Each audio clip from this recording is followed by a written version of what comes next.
This week on The Loud Quiet, still a student, still our responsibility, empty nesters debate. Hey everyone, welcome back to The Loud Quiet. Hey, before we get into today's episode, we want to say thank you. Thank you because we just received notice that we have gone over 10,000 downloads. And while we say we've gone over it, it's actually you, the listener, you, the viewer. You're the ones that are watching this. You're the ones that are listening to this. And we are so appreciative that this little idea that started as something just for Clancy and me to stay connected has become, well, something that you actually care about, you enjoy, and is a part of your weekly rhythm. And we thank y'all for allowing us to hit that milestone. Yeah, we do. We really appreciate it. And, we are well into March. And as we talked about last week, March Madness is going on. It is currently on our TV downstairs while we are taking out the time. Step away from the game. We are taking the time to record because we know there are people out there listening. That's right. So we thank you for that. This week, we wanted to talk about supporting your children. We have talked about that topic quite a bit. And we had a call from our son Tanner this week, and his tire had a slow leak.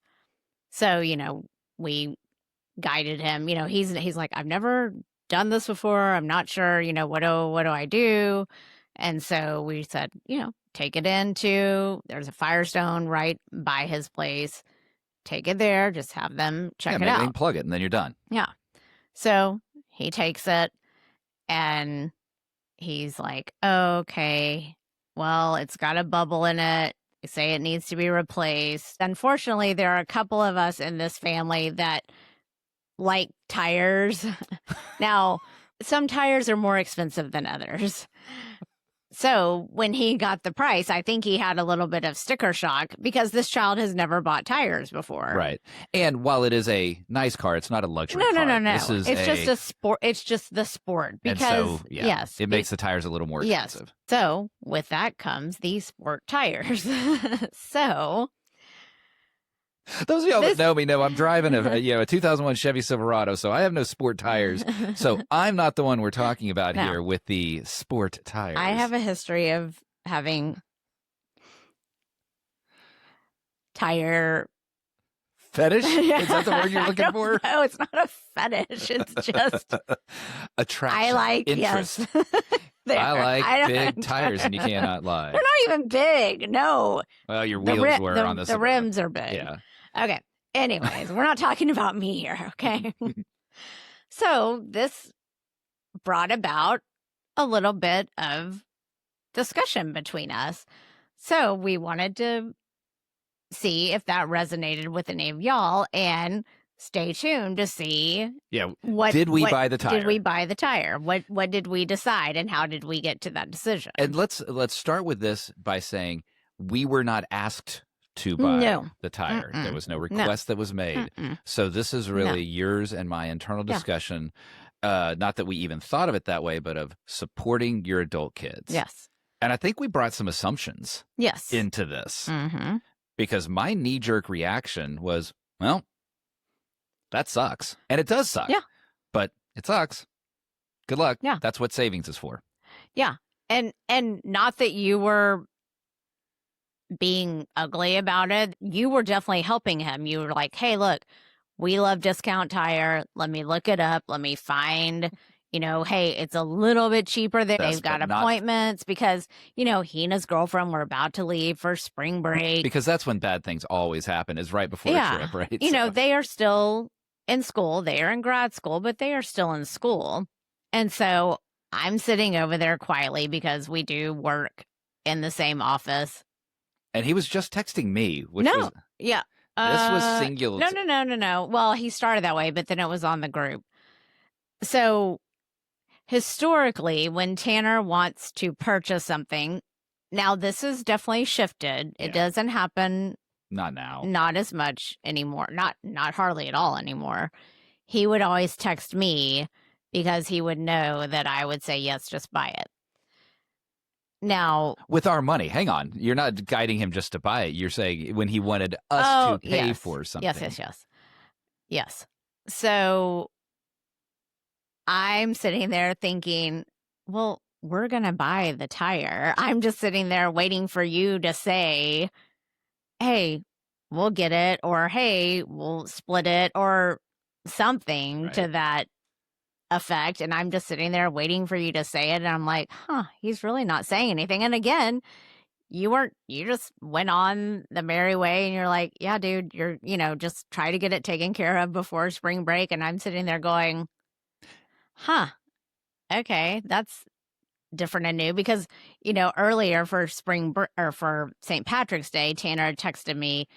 He always texts me when he wants stuff from Amazon because we have Prime and he's like, I don't want to pay for Prime. And so he'll text me, but then he always Venmos me the money or Zells me the money. But this time it was like such a small amount. I was like, just happy St. Patrick's Day. So, and you don't even know that, but it just gets lost in the Amazon fortress. I don't know. Sorry, y'all. We are not going to go down that path. That could be an entirely another episode. But you're right. It was that assumption element of it that it wasn't even that I thought there was a discussion that needed to be had. I assumed, no, he's a young adult. It's time to do the young adulting kind of things. There's very little that we directly pay for now. There are subsidies, there are tuition and things like that, but it's not that we get bills to pay on his behalf. He's on his own now. To some degree. I mean, no, but that's what is building in the assumption category. Yes, yeah, right. That's what you were thinking. Right, that's my assumption, yes. And you came and at I'm it a different thinking, direction. no, he's still a student. And we had chosen to kind of reinforce your assumption. We have always chosen that when they are students, we are still treating that as we are covering their students. Now, I'll take a little pause here for a second and say the way we do it doesn't mean that that's the right way or the wrong way. It's just the way we have done it. This is more about how we process choosing to support or not support our adult kid. And it opened up some things in us of realizing the assumptions that we bring to these kind of conversations. Yes. And so we got off the phone and I turned to you and I said, so are we not going to help him out with that at all? And this goes to that I felt like I could directly ask you that question. I may not have felt that way several years ago. Why? That's interesting. That makes me sound like an ogre, and I've never felt like okay, it. You know what? I think maybe, no, I don't think it's that. I think maybe I came at it a little softer. I think I probably maybe a few years ago would have said, hey, we're going to help him with that instead of phrasing it as a question. Now that makes more sense because I'm sitting there going, whoa, hang on. No, you're I'm not. going to defend myself here. That's not how I've approached our life and our marriage. No, I think I came at it a little differently. Oh, I can tell you how you would have said it 5 or 6 years ago. You're not going to pay for the tire? Oh, no. You know what I probably would have done is just texted Tanner and say, hey, we'll pay for your tire. And then I'd see the text and go, what? Yeah. That's not what I thought. Okay. Because that's actually more accurate. Yeah. Because as the mom, I just want to be like, oh yes, we'll help you. We'll do it. So this is we talked about like there was the assumption part of this that we brought to it. We've looking back on this little moment realized how our communication has shifted. Yeah. Because when you said that to me, instead of me going immediately on the defensive, because a lot of times, and I feel this sometimes when we're in sort of a creative discussion about the loud quiet or anything that we're working on together collaboratively, I start to feel attacked. And that's a part of me and my feeling. I'm not saying you are doing that. I start to feel that. This time it was interesting. It wasn't. It was more about, okay, fine. No, I walked in with that we weren't going to pay for it. And here's why. Here are the reasons kind of that were behind it. And I said this phrase to you. I said, but push back on me. I want to hear what your perspective is on this. And I know that sounds like therapy language or anything like that, but it really was kind of okay, push back on me. Let's see where this goes. Let's go back to the talking about the when we have creative discussions about the loud quiet. Well, first put the finger away. Well, yeah, sorry. That immediately puts me on the defensive. I wasn't even doing that. I just was talking that way. I think that's because I get, and there's times that I have to say to you,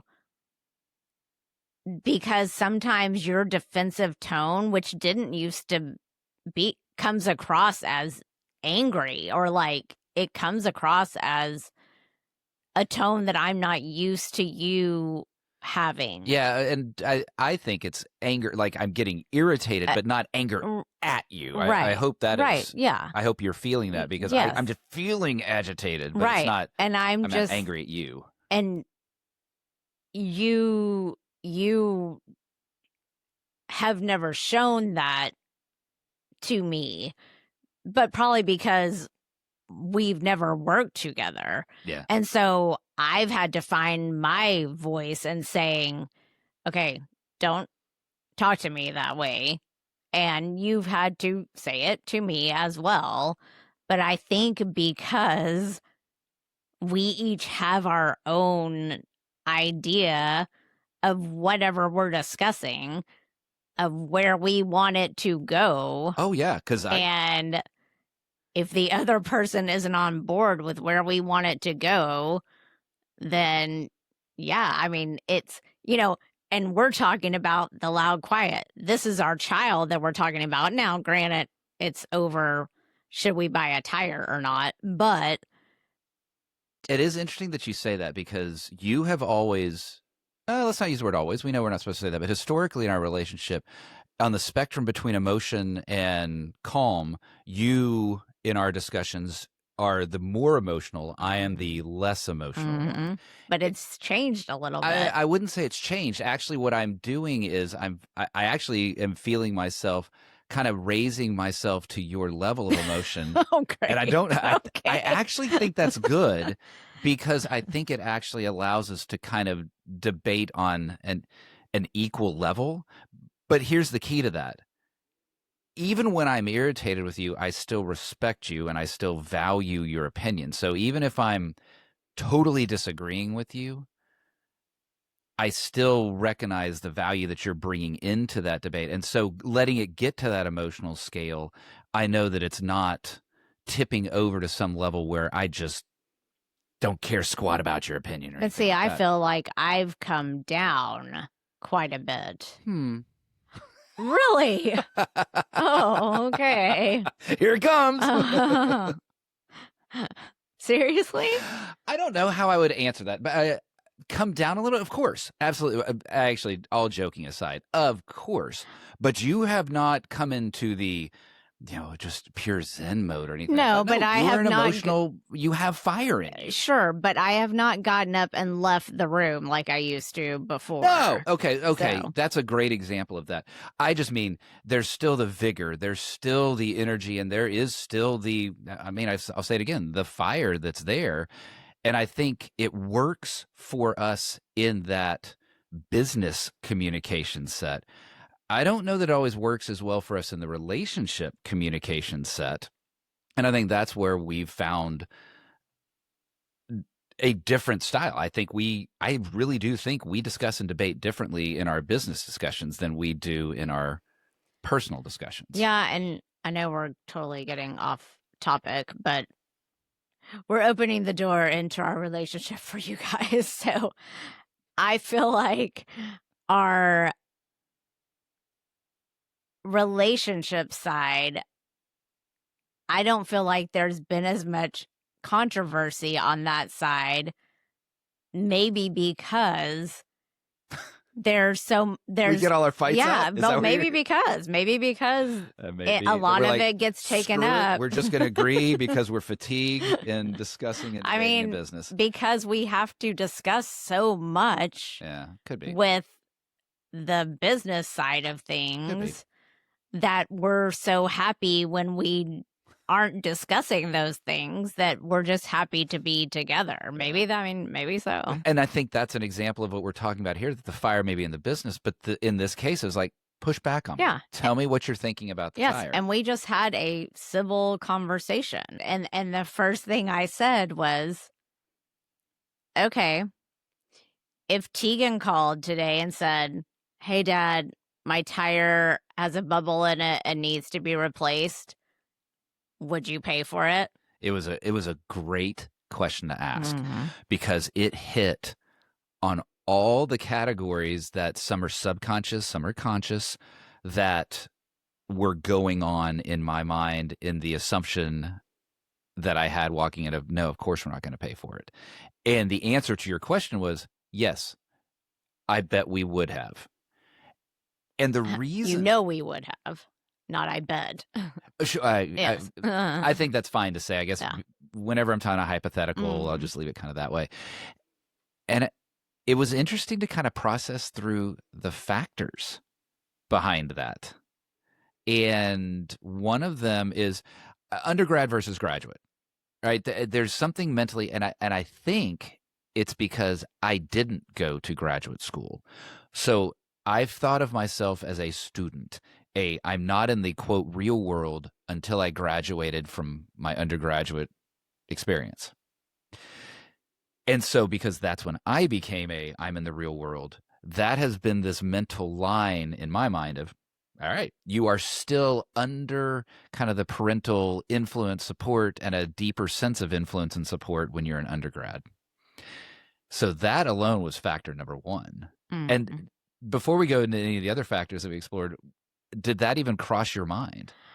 Well, I mean, yeah, because I said he is still a student. Yes, I know that he had a very good paying internship last summer, but it was only for, 8 weeks. Oh, well, I want to talk about that too. And, I know, yes, that helps fund all the fun trips that he has planned, but I see this as something that's doesn't fall under that umbrella right now because he is still a student. And for us to say, we'll take care of that for her, which when she goes to grad school in a year, I would do the same thing. I would take care of that for her as well.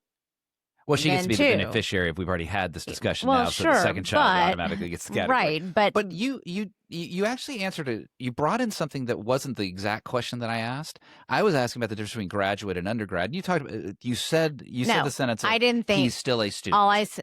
Yes, I did not distinguish between either or. I thought was he's still a student. That was a key phrase. I'm doing the fingers thing at you. I'm going to sit on my hand. That was a key phrase for me. I just use my hands to talk. That's not really hands is fine, but when it's the wagging. When you said he's still a student, light bulb went off in my head. That job part of it, though, that was interesting for me because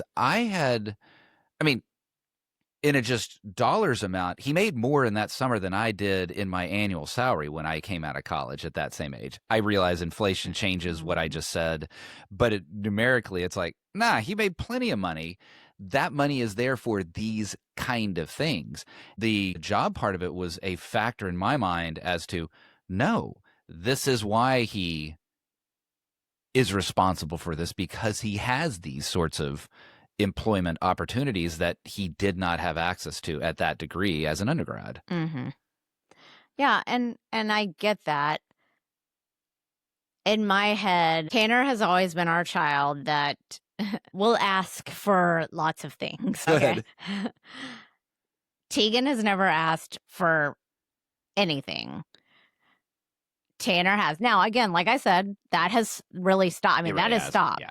That has, like, even when y'all got your FIFA soccer tickets, he's like, hey, I'll buy them and then I'll Venmo you. You're like, no, I'm going to the game with you. I'm getting the tickets. There's just, so again, in my head, I'm thinking he didn't even ask us. So because we can, I just feel like, the child is he's thinking about spring break, how much fun, and we don't like to deal with this stuff. Let him be a kid for a little bit longer. That's what and maybe that's wrong.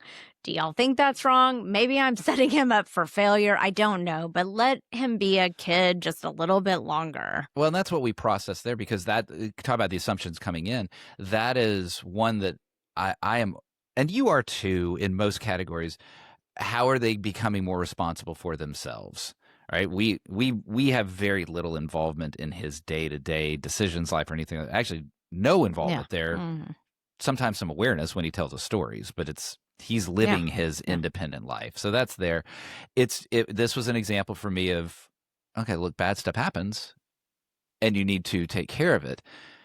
There was one other category that it's a little bit, I'm almost sheepish to say out loud, but I think I was applying gender differences to my assumptions coming in there.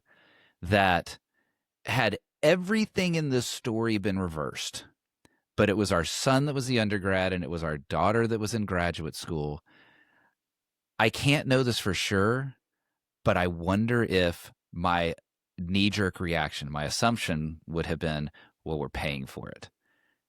And I don't think that that's right. I should extract gender from that decision process completely. And some of it too is, Tegan did have an experience where she did hit a curb. It was at 5 a.m. on the way to drill team. This was high school. It's a totally different environment. Of course, we're covering that. It just was a totally different situation. But it just made me think about the reflex that I had in that moment of, it just wasn't even a question. And this became a question. Tons of other factors, but it's something, that I actually just want to be self-aware of and pay more attention to. And I'm not here to say there aren't differences between genders or anything like that. I'm just here to say that my reaction there might have been influenced that way a lot more than I would have expected it to be. Well, I think too, that probably goes into the dad, son, mom, son, Maybe dad, daughter, mom, daughter, just the dad versus mom. Mom wants to, nurture, help, and dad is, preparing them for, especially with the son. So, and what's almost a self-rebuttal to that, though, is how much I do invest in making sure that Tegan is growing into the adulting. Yeah. I didn't do her taxes. No, I helped her with her taxes, but she did those. She's paying her bills. She's doing doing all the things. So that's why I'm not actually convinced that gender played a role in it. It's just interesting for me to be thinking about, would my reaction have been different had the genders been reversed? That's why I think it was just dad. I think it's just dad mode. Well, on these kinds of things. Like, no, you've totally set our children up to be successful, functioning adults. Well, actually, you mentioned the mother-son element. We spent a lot of time being self-introspective about me, but what about you? Does gender play a role there? No, I want to do everything for both of them. Okay. So. Okay. I mean, she just sent me her birthday list. Am I going to buy everything on it? Yeah, probably so. I mean, I don't. Look, that child, it's all going to be like keychains that cost $3 each. There's not going to be anything big on there. No, if she called me and had, an issue, yeah, of course I'm going to try to help her with it. That's just. Well, that's her. No, I was thinking, does the fact that Tanner is a male, did that affect any way that you were thinking about this decision? No, he's my son. I wanted to pay for it right off the bat. I'm trying to get me out of the introspective therapist couch and put you on it. Doesn't matter. They're my children. Now, I will say, this was a question that got brought in when we did our live talking about support. And it was asking, when do you cross that line of giving support and enabling? Oh, yeah. Because it can be a slippery slope. What I answered was, I think when they start to expect it, that's when you've crossed over into the enabling side of things. I think that's an important distinction. I would add one to it, and that would be frequency or occurrence count. Mm. Tire 1, bad stuff happens. We're parents. We can help out. We've got the resources to do it. We can do that. Tire 2, Tire 3, Tire 4, you keep hitting curves. You keep bouncing some bubbles in there, that kind of stuff. Then it's let's reevaluate what this decision is. And so for me, it became a lot easier to consider Tire 1. But if there were multiples, I think my assumptions might have stayed reality there. So I like what you said of expectations and then occurrence count. Yeah. What would we have done if they would have said, "Oh, you really need all 4 replaced"? What would that discussion have been? Splitsies. You know those big ugly tires that I got on my truck? Do those fit the Civic? Because we're gonna make an attempt. So I think we've kind of revealed what the answer to this is, and we did choose to buy the tire. So in the end, we did. And there's parts I'm very comfortable with the decision, and even the way we phrased it was, "You're still a student. We got this." And he was super appreciative. And he was not expecting it, No, because he did text back and he said, "I have the money to cover it, but I am very appreciative and very, and that is the thing with both of our children. They do show appreciation. There's still a twinge in me that's like, are we enabling? So it's keeping that sort of radar up. And there's people listening that may go, "Yeah, you made the wrong choice." I don't think we made the wrong choice, knowing all of the factors that fed into our decision. We made our choice, so it's not the wrong choice. It was the choice that we decided to make. People may not agree with it, but it was our choice. And I think that's very, very true. I think it's easier to make that when you do see them being responsible adults in other ways as well. Yes, that does make you want to help them out when things do mess up their plans. So, which we all know, like I said, that will continue to happen. So let them be a kid for a little bit longer while they can.